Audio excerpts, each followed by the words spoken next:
오늘은 무익한 종의 믿음이라는 제목으로 하나님 말씀 증거하도록 하겠습니다. 여러분들, 외식을 하다 보면 맛있는 집, 깨끗한 집 찾아가는 것 당연한 것이고 당연하지요. 이왕이면 맛있어야 되고 이왕이면 깨끗한 집에 가서 즐겁게 식사를 하고 나오면 얼마나 좋겠습니까? 저는 그런 집들이 여전히 많다라고 생각합니다. 그럼에도 불구하고 여전히 깨끗하지 못하고 또 그 재료로 장난치는 분들도 참 많다라는 뉴스를 접할 때가 참 많습니다. 그래서일까 우리는 가끔 매장에서 종업원 내지는 주인에게 불편하지만 진실된 질문을 하는 이들을 보게 됩니다. 여기 위생 상태 청결합니까? 식자재는 써놓은 것처럼 저 나라 국산 맞습니까? 하나하나 다 질문하는 이들이 있습니다.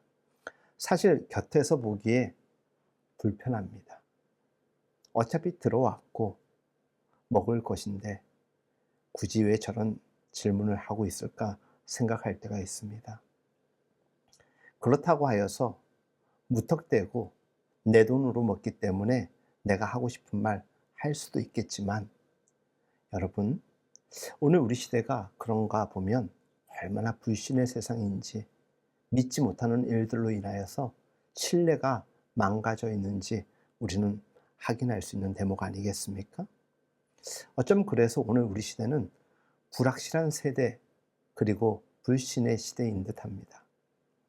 그래서 먹는 거가 됐던, 우리가 구입하고 싶은 어떤 제품이 되었든 한 번쯤 의심부터 시작할 때가 참 많지요. 사랑하는 여러분, 그러나 먼저는 신뢰입니다. 불신으로 시작되는 삶보다는 신뢰로 시작되는 삶의 순간과 상황이 우리에게 더 유익되는 결과를 만들어낼 때가 참 많다라는 것. 이것을 달리 생각하면 우리의 생각의 패턴이 부정적이기보다는 긍정적인 것이 우리에게 유익하다라는 것을 여러분들에게 말씀을 드리고 싶습니다. 여러분들, 그럼에도 불구하고 우리가 유익한 것을 누리되 그 유익한 것으로 우리가 어떠한 삶의 결과로 또한 이어갈 것인가는 우리의 과제가 아닐 수 없습니다. 사랑하는 여러분, 저는 여러분들이 사람과의 관계성 속에서도, 그리고 누군가가 여러분들에게 제안하고 제공하는 그것과는 별개로 여러분들이 하고자 하는 그 모든 것들로 인하여서 사람들에게 신뢰를 받고 또 사랑을 받는 그런 삶의 자리에 서 있을 수 있기를 간절히 바랍니다. 그리고 사람을 대할 때마다 따뜻하게, 그리고 배려하는 마음으로 나아가십시오.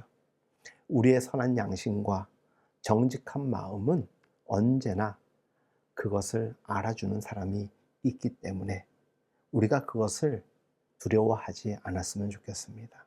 이 말은 시대가 너무나도 불신의 시대라 보니까 나도 세상을 불신하지 않고 사람을 의심하면서 살아야 되겠다라고 생각하는, 적어도 그러지 말아야 될 그리스도인들조차도 그러고 사는 이들이 적지 않게 있다라는 말씀을 전하는 것입니다.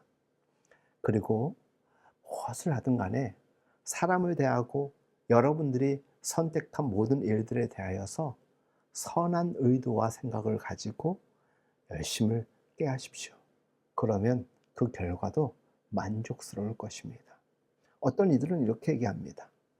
만족스러운 기대한 결과가 내게 얻어지지 않더라도 내가 최선을 다했기 때문에 그 보람과 즐거움으로 인하여서 그 결과 이상의 것을 성취했다라고 이야기하는 이들이 참 많습니다.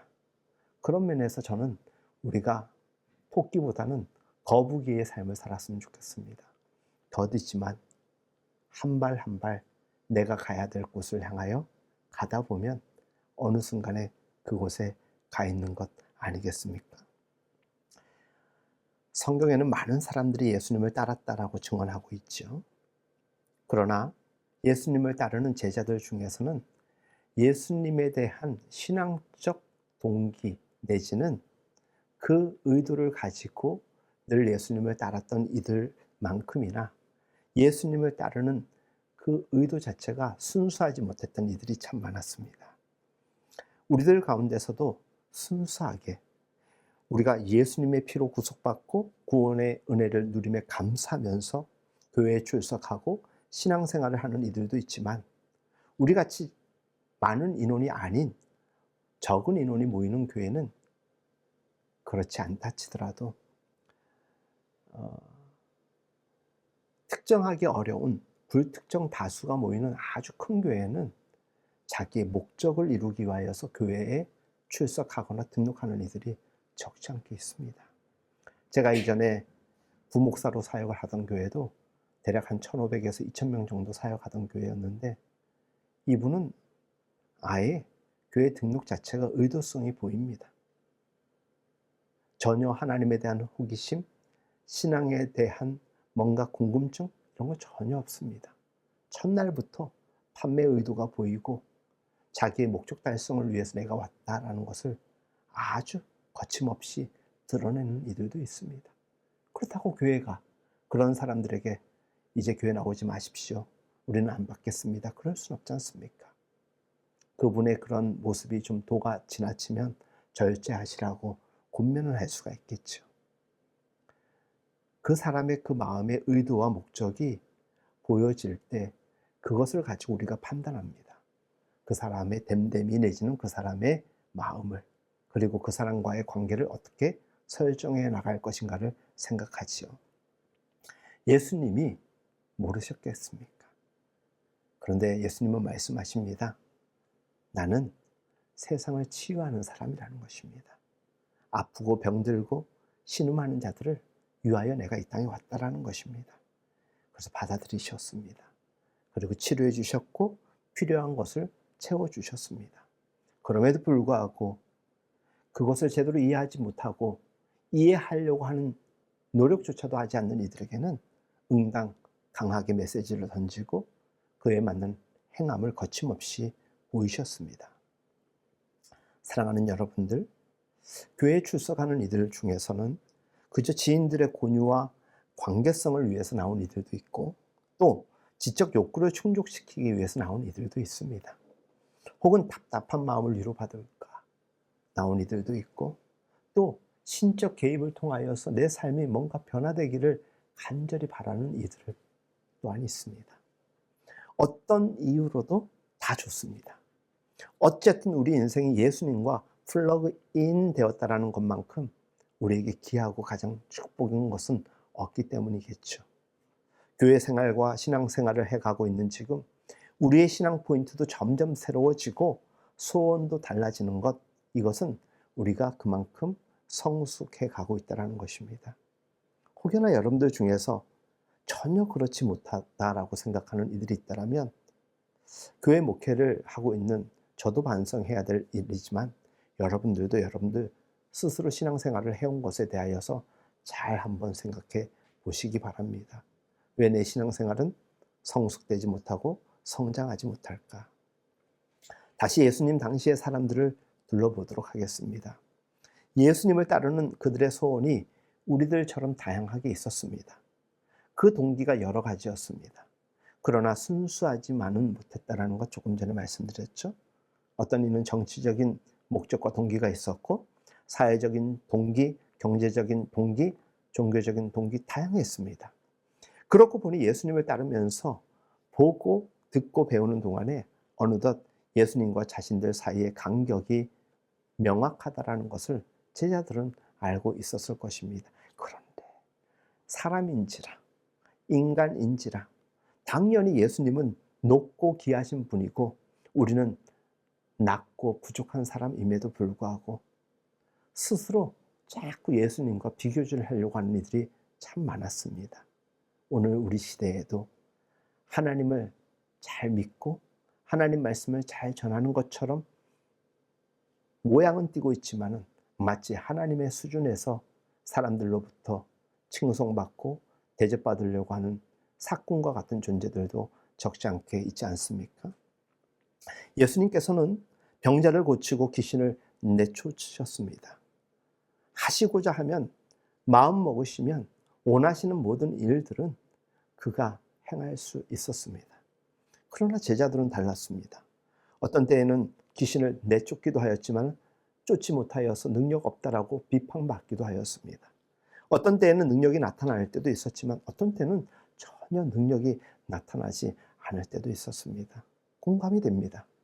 우리가 컨디션이 좋으면은 우리의 능력 이상의 어떤 것들을 보여줄 수도 있는데, 컨디션이 어떻게 안 좋은 날에는 내가 생각했던 그 수준에 이르지도 못할 뿐더러 형편없는 내 모습을 발견하면서 얼마나 초라해질 때가 많습니까?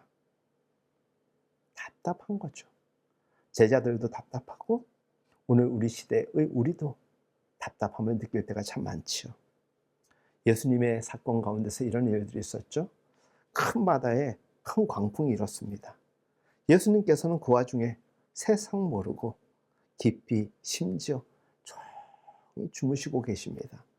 그런데 바다에서 오랜 시간을 보낸 어부 출신의 제자들조차도 죽을까 봐 아주 야단법석입니다. 고온히 주무시는 예수님을 어떻게 했는지 흔들어서 깨워버립니다. 이때 예수님께서는 말 한마디로 그 바다를 고요하게 잔잔하게 만드십니다. 순간 제자들은 부끄러웠을 것입니다. 예수님의 위험찬 태도를 바라보고 자신들의 조급했던 모습을 생각하니 부끄러움이 오는 것은 당연하겠죠. 이 또한 깨달음인 것입니다. 우리가 때로는 믿음의 삶을 살고 또 믿음의 어떤 과정 가운데서 느끼게 되는 수치스러움이 있을 수 있습니다. 부끄러움이 있을 수 있습니다. 하지만 그것은 깨달음의 과정이고 성숙의 과정인 것입니다. 그걸 수치로 여기는 사람은 마이너스로 갈 수밖에 없는 것이지만, 그것을 내게 귀한 에너지로 삼는 사람은 플러스 인생이 될 수가 있는 것입니다. 결국 마음의 문제입니다. 결국 우리 그리스도인에게는 가장 중요한 것이 무엇이냐? 믿음이라는 것입니다. 예수님의 믿음은 완전하였습니다. 하나님에 대한 믿음이 확실하였습니다. 그러나 제자들의 믿음은 너무나도 초라하다라는 것을 우리는 성경 곳곳에서 발견할 수 있습니다. 사실 불안한 인간에게 초라하고 두려움은 큰 문제가 아닙니다. 왜? 우리는 그런 존재이기 때문에 그렇습니다. 중요한 건 그런 우리 연약함이 예수라는 분을 만나고 하나님을 인지하면서 어떻게 바뀌어 가는가, 그게 중요한 것이죠. 일본의 신학자 중에서 유명한 사람 우치무라 간조에 관련된 아주 재밌는 일화가 있습니다. 일본에 큰 가뭄이 들어서 몇 달 동안 비가 전혀 내리지 않는 것입니다. 이대로 가다가는 농사를 다 망칠 것 같다라는 그 불안함에 동네 사람들이 다 모이면 그 소리밖에 하지 않습니다.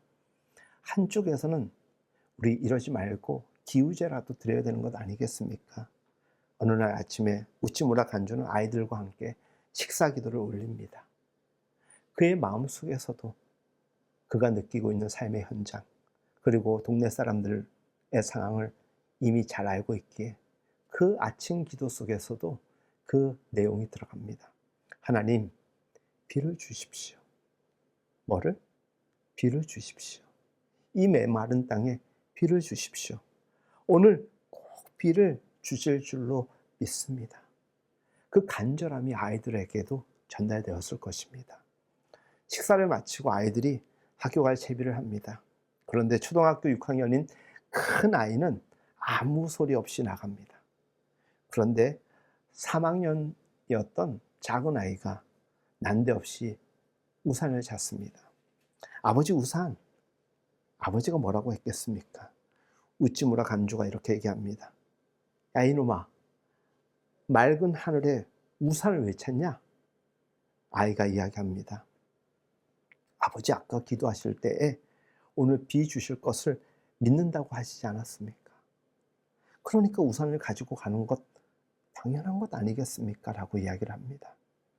우치무라의 간조, 이 이야기를 통하여서 그 스스로가 회개하였다라는 것입니다. 우리가 말로는 그리고 우리의 생각으로는 어떠한 것을 생각하고 말하고 행동할 때 있지요. 그런데 그것이 일치를 이루느냐? 그러지 못할 때가 참 많습니다. 믿습니다. 함께 할 것을 확신합니다. 하면서도 우리는 예배가 끝나기 무섭게 서로 간의 대화 속에서 얼마나 불편한 이야기를 불확실하게 이야기할 때가 참 많습니까? 물론 상황이 안 바뀌었기 때문에 걱정의 소리는 할 수 있지만은 예배를 드렸기 때문에 말씀을 나누었기 때문에 기도를 했기 때문에 조금 논조는 바뀌어야 되지 않겠습니까? 포인트는 바뀌어야 되지 않습니까? 이제 우리 더 힘을 내요. 하나님이 함께 하실 것입니다. 오늘 말씀대로 우리가 기도한 것처럼 그리 될 줄 믿고 이겨내 보자고요. 그 말은 썩 어디로 가버리고 전혀 말씀 이전의 상황으로 돌아갑니다. 사실은 내가 다 말 못했는데 또 이렇다고, 또 이런 일이 내게 있다고, 정말 하기 싫다고, 불평불만하고 막 어차피 살아갈 인생인데 시작점 자체가 다른 것이죠.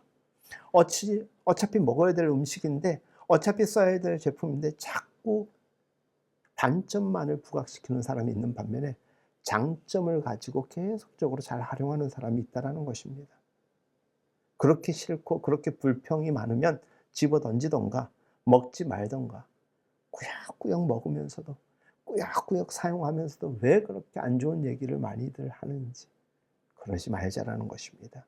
특별히 믿는 우리들이 그래야 됩니다. 하나님 오늘 꼭 빌어주십시오라고 기도를 해놓고 우산을 챙겨가는 그 둘째 아이의 모습 속에서 그 믿음의 순전함이 보이지 않습니까? 그게 믿음인 것이에요. 하지만 세상은 그것을 우매하다라고 여길 것입니다. 예수님의 믿음은 완전하고 위대합니다. 그 완전함과 위대함은 믿음에 기반한 확신이었습니다. 우리는 믿음은 있지만 확신하지 못하는 그런 부논리에 사로잡혀 살아갈 때가 참 많습니다. 믿음이 완전하고 위대하면서 그 믿음이 온전히 확신에 차 있을 때 진짜 능력이 나타나는 겁니다. 쉽게 얘기해 볼까요? 여러분들 자신감만 하여도 다른 것이에요. 똑같은 일을 하면서도 자신감이 있는 날과 없는 날이 있죠. 그렇죠?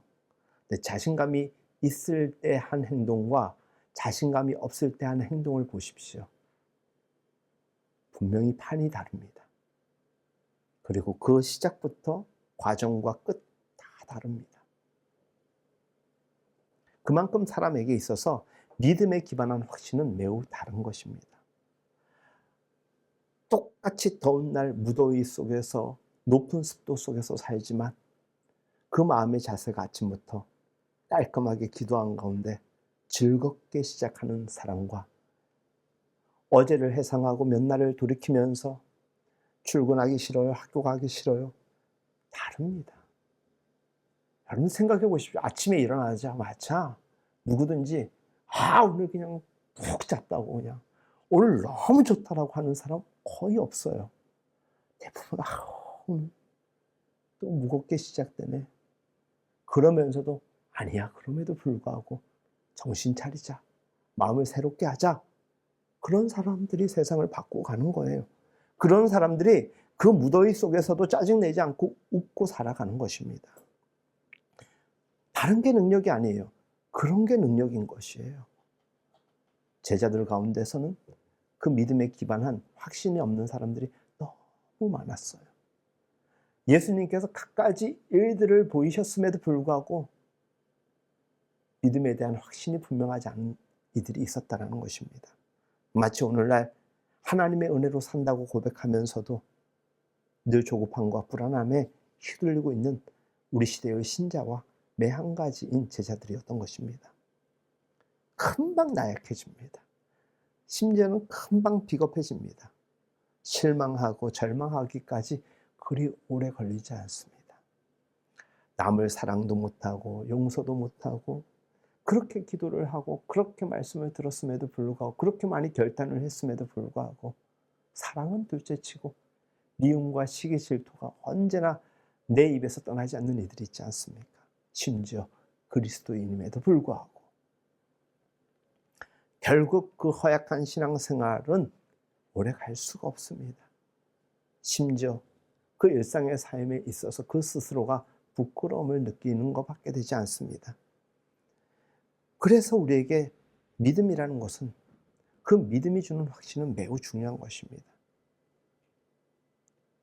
예수님께서 오늘 본문에서도 기도합니다. 우리에게 믿음을 더하소서.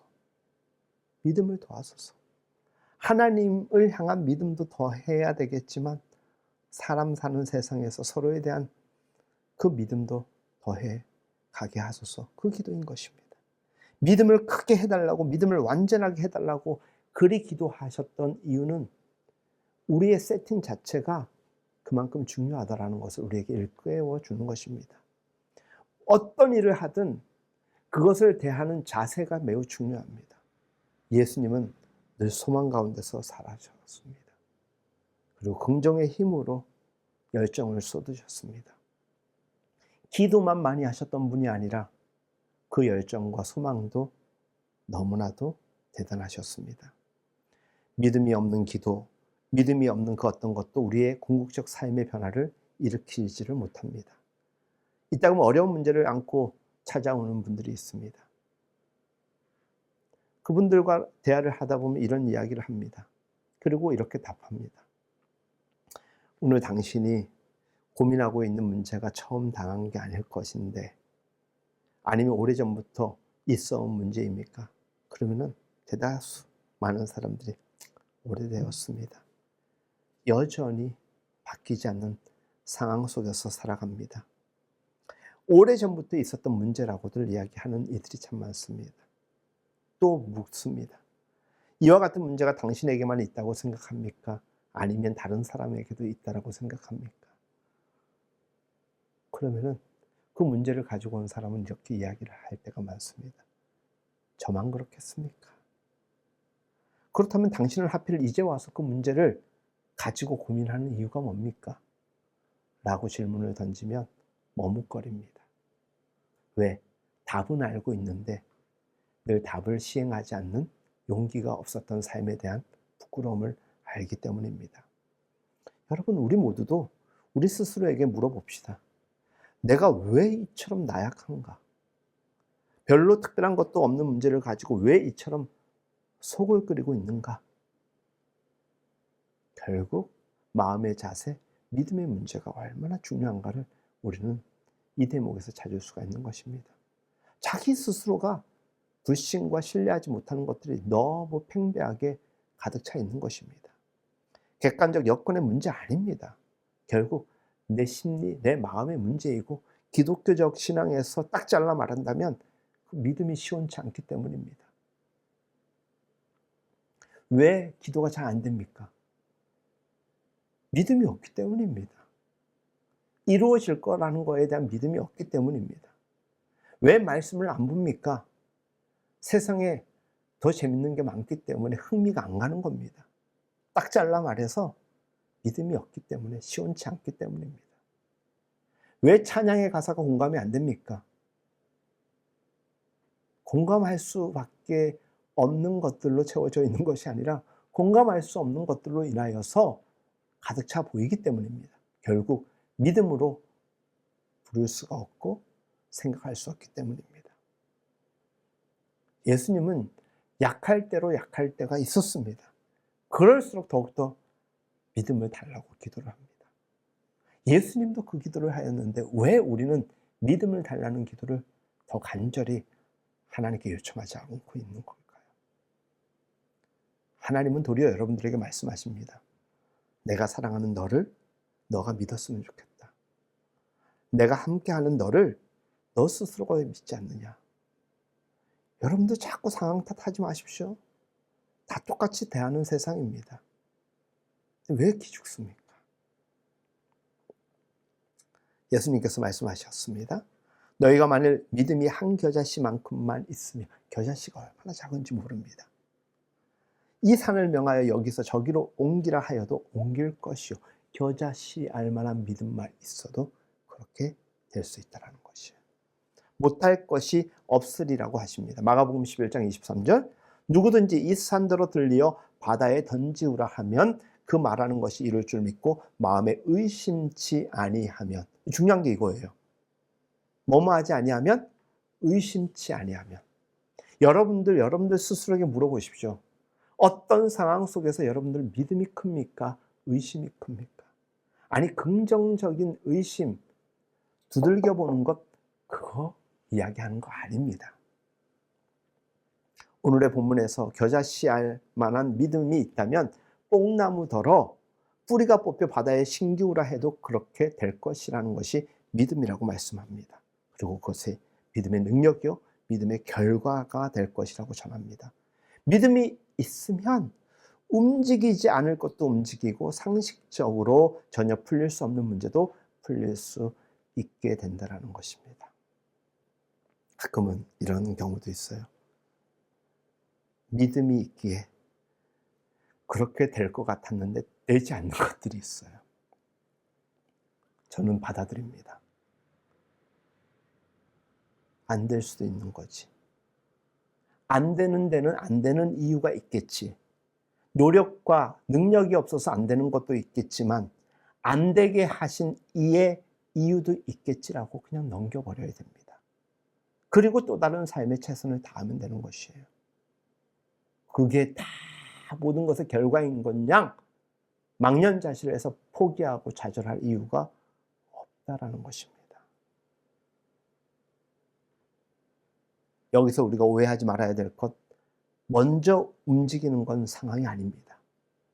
기도하면 상황이 움직여지면 그에 따라서 믿음이 증가하는 게 아니라, 기도하면 상황이 변하고 움직이는 게 먼저가 아니라 우리 자신의 처신이 바뀌어진다는 거예요. 열정이 가득해집니다. 그리고 더 즐거움이 우리 안에 유입되는 것이에요. 그리고 막 열심히 하는 것이에요. 그 믿음에 기반한 처신이 분명하면 그 후로 상황의 변화는 저절로 오는 것입니다. 믿음이 이토록 위대한 것입니다. 그 믿음이 여러분들에게 있습니까? 오늘의 본문 말씀에는 믿음 없는 자의 믿음 없는 이유에 대하여 전합니다. 믿음이 성장하지 못하는 이유에 대한 설명과 믿음을 자라게 하는 비결이 무엇이냐? 어떻게 하여야 믿음이 완전하게 자랄 수 있냐에 대한 해답이 증거되고 있습니다. 본문에 나오는 종의 비유, 어디까지나 당시의 사회제도의 테두리에서 비유의 말씀이라는 것을 먼저 이해하셔야 됩니다. 문제는 자기 정체에 대한 각성입니다. 먼저는 내가 나를 어떻게 평가하고 있느냐는 것입니다. 내가 나를 어떤 사람으로 생각하고 있느냐가 우리가 세상을 사는 데 있어서 얼마나 중요한지 모릅니다.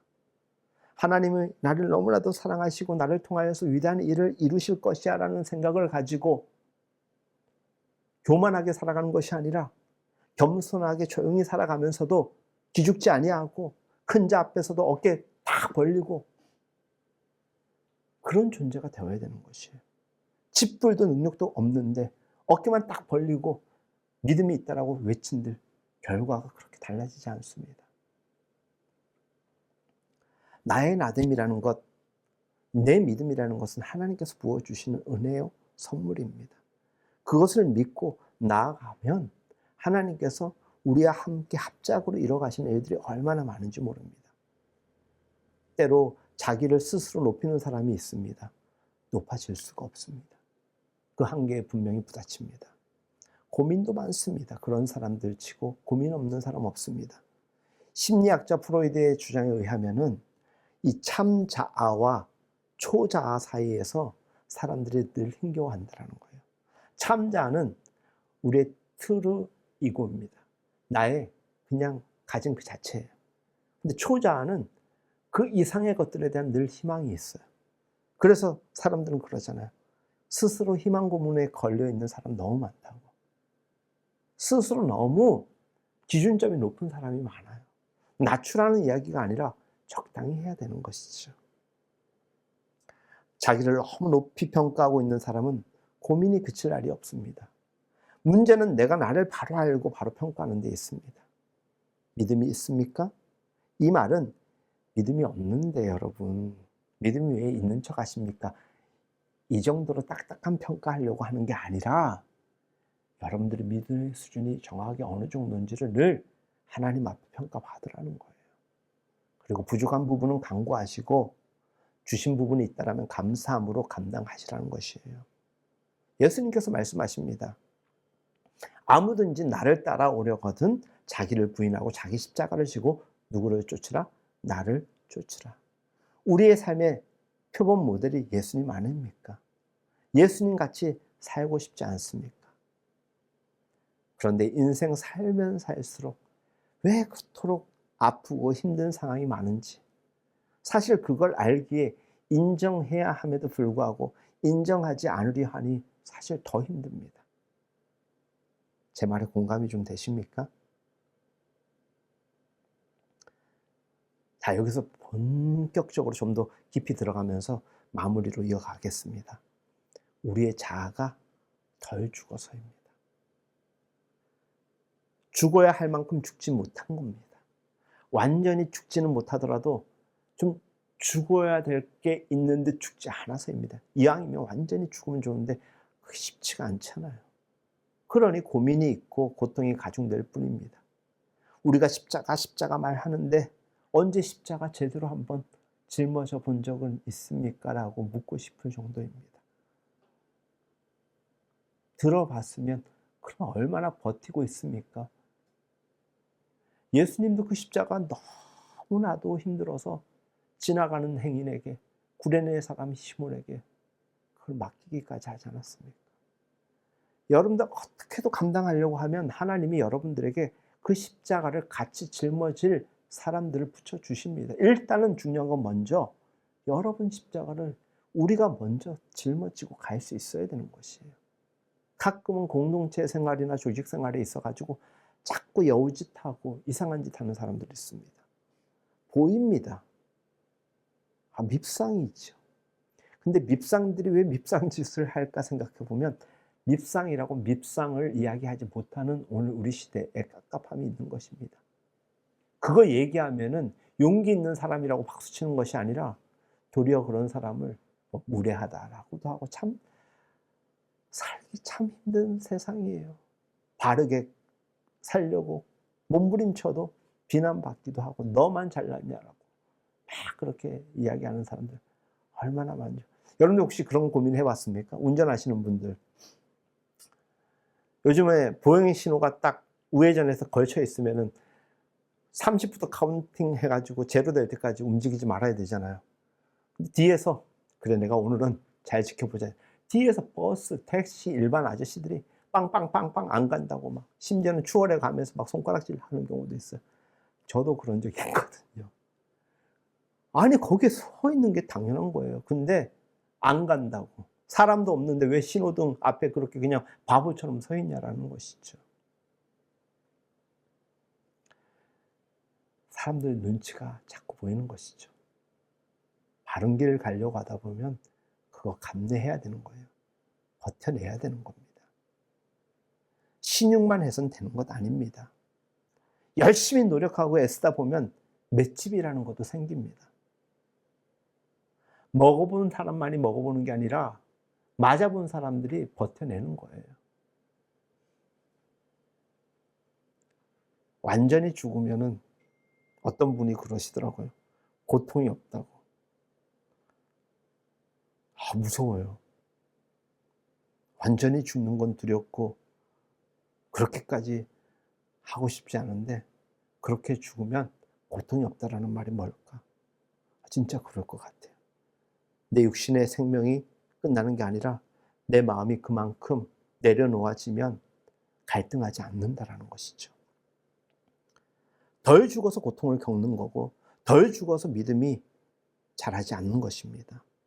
나를 십자가에 완전히 못 박으라는, 그리고 자기 십자가를 지고 나를 따르라고 하신 그 예수님 말씀을 잘 생각해 보면 욕심을 걷어내, 욕망을 걷어내. 그러면 너의 마음이 평안해질 거야. 때로는 욕심 때문에, 정도를 지나친 욕망 때문에 우리가 얼마나 스스로가 괴로운 날들이 참 많습니까? 사도 바울이 자기를 가리켜서 가장 작은 자, 죄인의 개수라고, 자기는 핍박받는 자요, 폭행받는 자요, 그리고 만물의 찌꺼기만도 못한 자라고 이야기했습니다. 아니 자신을 그처럼 평가하고 있었기에 그는 어려움이 닥쳐도 오해를 받아도 힘들긴 했겠지만 딴소리 안 했습니다. 변명할 마음이 없었으며 당연한 거라고 생각했기 때문이겠지요.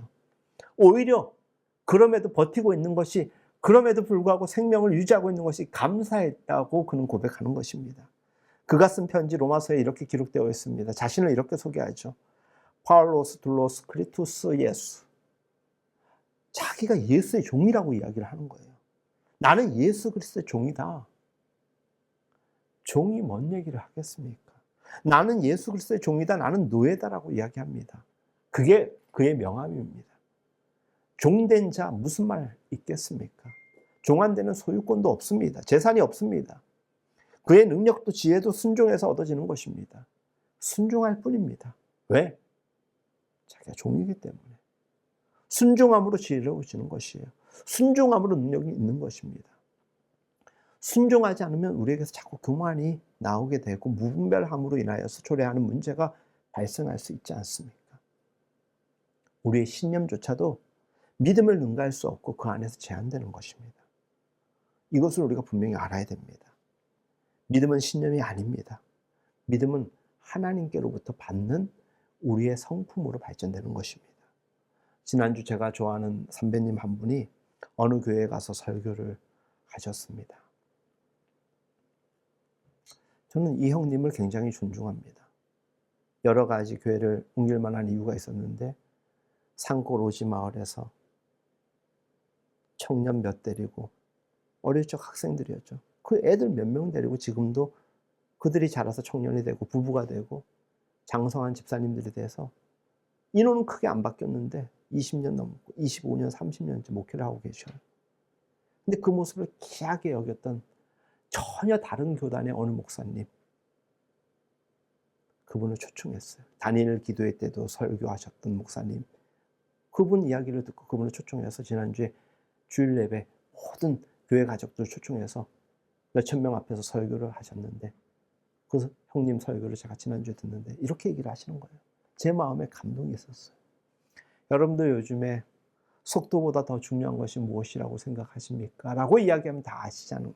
뭐예요? 방향이라고. 근데 여러분들, 방향보다 더 중요한 게 있습니다. 그것은 하나님의 뜻입니다. 방향 잘 잡으면 뭐합니까? 하나님의 방향이 아니면 의미 없지 않습니까? 오직 나를 십자가에 못 박아버리고 그리스도의 사랑으로 하나님의 뜻에 우리가 온전히 순종할 때 비로소 믿음이 성장하고 성령의 열매가 맺어지는 것입니다. 참된 믿음의 사람은 내가 수고했으니 무언가를 하나님께 요구하고 요청하는 사람이 아닙니다. 영광을 주님께 올려보냅니다. 왜? 이 모든 것이 주인의 허락과 함께 하심으로 가능했기 때문에 주인만을 기뻐하는 거예요. 그리고 주인이 기뻐하는 것이 내 기쁨인 것이에요. 이것이 종된 자의 생활인 것입니다. 나 주님의 기쁨 되기 원하네. 그래서 그 말이 가능한 거예요. 근데 이러한 믿음의 원리를 모르면 나는 힘든데 주님이 어떻게 기쁨이 됩니까? 이 이야기하는 것이죠. 이처럼 자기를 종으로 생각할 때 나는 무익한 종이라. 왜? 내 유익이 아니라 주인의 영광을 위하여 살기 때문에. 하지만 그것이 내게 유익으로 돌아올 수 있도록 하나님께서 축복하시는 거예요. 그럼에도 나는 무익한 자라고 계속 고백하는 거예요.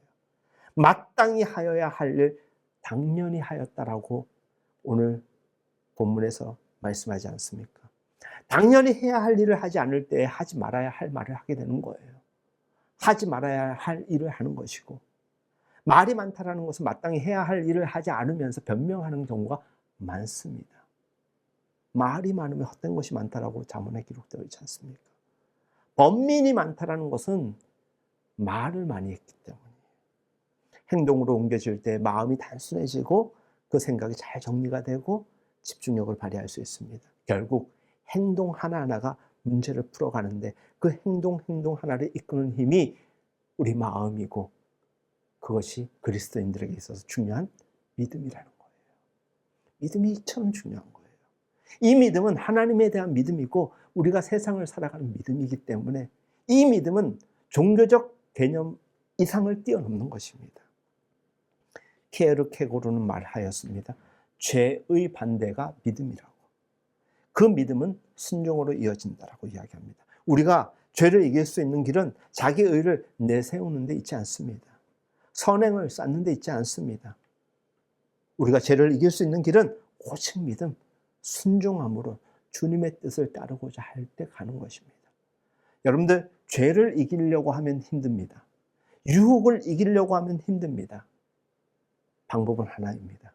하나님의 뜻을 쫓으려고 하십시오. 자연스럽게 그에 반한 것들은 제껴지는 것입니다. 우리 모두가 성도이기에 우리가 성도로서 해야 할 일이 있습니다. 예수님의 제자이기에 제자로서 마땅히 해야 할 일이 있습니다. 내가 마땅히 해야 할 일을 했는데 뭐 별것 했다고. 교회 안에서도 칭찬받으려고 뭔가 하려고 하는 사람들, 칭찬하지 않고 많은 사람들 앞에서 지켜 세워주지 않으면 서운함을 느끼는 사람들이 있습니다. 차라리 그런 존재는 하지 않는 것이 낫습니다.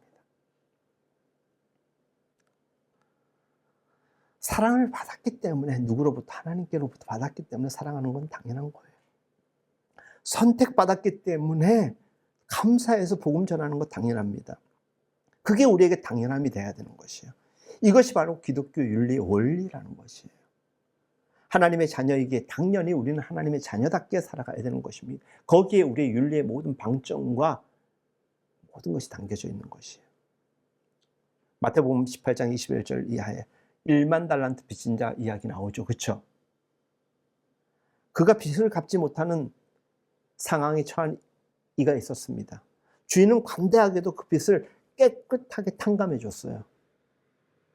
그런데 이자에게도 빚진 사람이 있는 거예요. 길을 가다 그 사람을 만난 거예요. 그 사람 멱살을 잡고 이야기합니다. 너 왜 내 돈 떼먹으려고 해? 자기는 그보다 더 큰 빚을 탕감받았음에도 불구하고 1만 달란트 탕감해 준 주인이 이를 섭섭히 여기고 이를 듣고 이야기합니다. 내가 너를 불쌍히 여긴같이 너도 너에게 빚진 자를 불쌍히 여김이 마땅하지 아니하느냐. 제가 아직은 많이 부족한데 저는 할 수 있는 상황이라면 여러분들을 더 사랑하고 섬기고 싶은 마음이 있습니다. 아직 체감되지 않는 것들이 많겠지만, 근데 제가 조금이라도 그렇게 할 수 있는 이유가 있다면 그 이유는 뭐 돈이 있고 시간이 있고 그게 아니에요. 하나님이 내게 행하신 일들 생각하면 내가 나를 위하여, 가정을 위하여, 교회를 위하여, 사랑하는 이들을 위하여 하는 것은 아주 뭐 비교조차도 안, 0.001%도 안 될 거예요. 그럼에도 그 은혜가 내게 주어졌기 때문에 내가 반응하는 것이죠. 우리의 주인 하나님께서 우리를 용서하시고 사랑하시는데 우리는 사랑하지 못하고 있는 날들이 얼마나 많은지 몰라요. 예수님께서 우리 보고 말씀하십니다. 너희가 각각 중심으로 형제를 용서하지 아니하면 내 천부께서도 너희에게 이와 같이 하시리라. 내가 사랑, 진리, 은혜를 말하면서도 그렇게 행하지 않으니까 늘 그리스도인들의 갈등이 생기는 거예요. 내 믿음이 늘 주저함 속에서 방황하는 거예요. 결단하고 행동하시기 바랍니다. 믿음은 그렇게 성장하는 것입니다. 탁상공론, 기도의 자리에서만 머물러서는 절대 안 됩니다. 왜 제자들이 그 많은 기적과 이적을 보았음에도 불구하고 불신하고 자기의 형편없는 그 상황에 대해서만 불안해했을까요? 확신이 없었던 거예요. 그리고 그 모든 것들에 대한 성취를 자기에게 초점을 맞췄기 때문이에요. 예수님은 이타적이었어요. 자신을 위하여 한 게 아니에요. 사람들을 위하여, 나 아닌 누군가를 위하여 그렇게 하셨어요. 주저함이 없었고 거침없이 그렇게 하셨어요. 그걸 누가 똑 닮았느냐? 사도 바울이 그렇게 닮은 거예요. 종은 기억하십시오.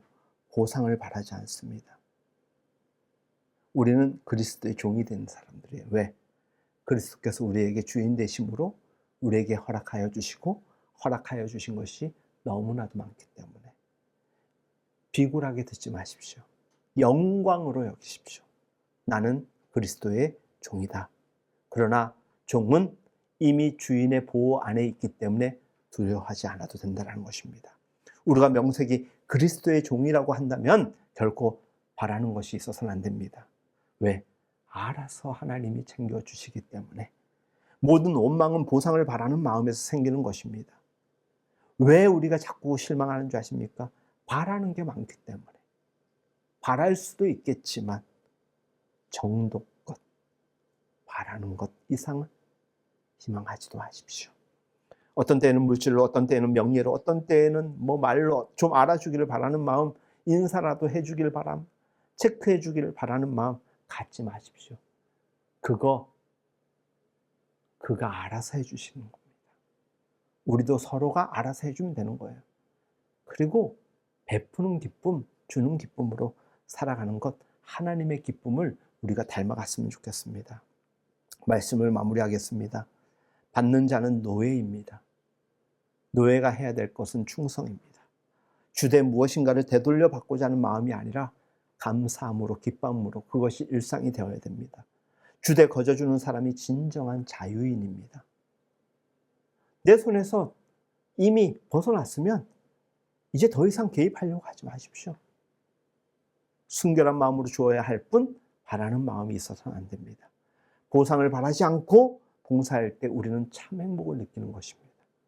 사랑의 자유를 그런 면에서 만끽할 수 있어야 됩니다. 우리의 가정과 사회, 우리의 교회에 원망이 있는 것은 왜입니까? 섭섭한 마음, 어두운 마음이 들 정도로 우리 안에 순수한 의도와 동기가 없기 때문일 것입니다. 보상 심리 때문일 것입니다. 어차피 감당해야 될 것이라면 주께서 우리에게 주신 그 은혜 감사하며 기쁨으로 행하십시오. 시시한 칭찬, 작은 인정에 미련 두지 마시고 그래봤자 못난 인격받게 되지 않습니다. 우린 그리스도인이기에 깨끗하게, 순전하게 베푸는 사람이 되어야 됩니다. 어떤 우리의 조건 따지지 않고 주님이 우리에게 주신 것, 그 모든 것 아닙니까? 그런 가운데 우리도 오늘 본문의 고백처럼 고백할 수 있었으면 좋겠습니다. 나는 무익한 종이라. 이 고백이 가능한 수준에 우리가 이르렀으면 좋겠습니다. 있는 대로 수고하고 희생했으나 끝에 가서 나는 무자격합니다. 나는 쓸모없는 종입니다. 마치 친정어머니가 시집간 딸에게 된장 고추장 막 퍼주면서 아까워하지 않고 어떻게든지 더 주려고 하는 그 마음, 그게 우리 주님의 마음인 것입니다. 우리도 그런 마음으로 살아가야 되는 것입니다. 주고도 미안한 마음, 희생하고도 부족한 마음, 더 주고 싶은데 없어서 안타까운 마음, 이런 진솔한 마음이 하나님께서 우리에게 주시는 마음인데 우리 스스로가 그것을 또한 제어할 때가 얼마나 많습니까? 주님 앞에서나 사람 앞에서나 늘 아쉽고 부족하여 나는 무익한 종입니다라고 고백해야 합니다. 이럴 때 믿음이 자라고 위대한 믿음의 사람이 되는 것입니다. 오늘 말씀의 제목, 무익한 종의 믿음. 믿는 바가 있어요. 베풀어도 채우시는 분이 하나님이시기 때문에. 그리고 내가 다 바닥이 나도 이미 나는 바닥이 아니라 마이너스였던 인생이기 때문에 절대 손해라고 느끼지 않습니다. 사랑하는 여러분, 믿음이 성장하면 이런 자유함이 생기는 것입니다. 우리에게 믿음이 성숙되어 가면 이토록 우리에게 자유가 주는 평안함이 넘쳐나는 것입니다. 그게 무엇이냐? 샬롬, 에이렌의 한국말로 평안인 거예요. 여러분들 마음속에 두려움이 많고 불안함이 많고 불신이 가득합니까? 신뢰의 지수를 높일 수 있도록 그 근본 믿음의 지수를 체크하시고 하나님께 점검받으십시오. 그러면 여러분들은 그 믿음에 무익한 종의 감사함과 복됨이 날마다 더할 줄로 믿습니다.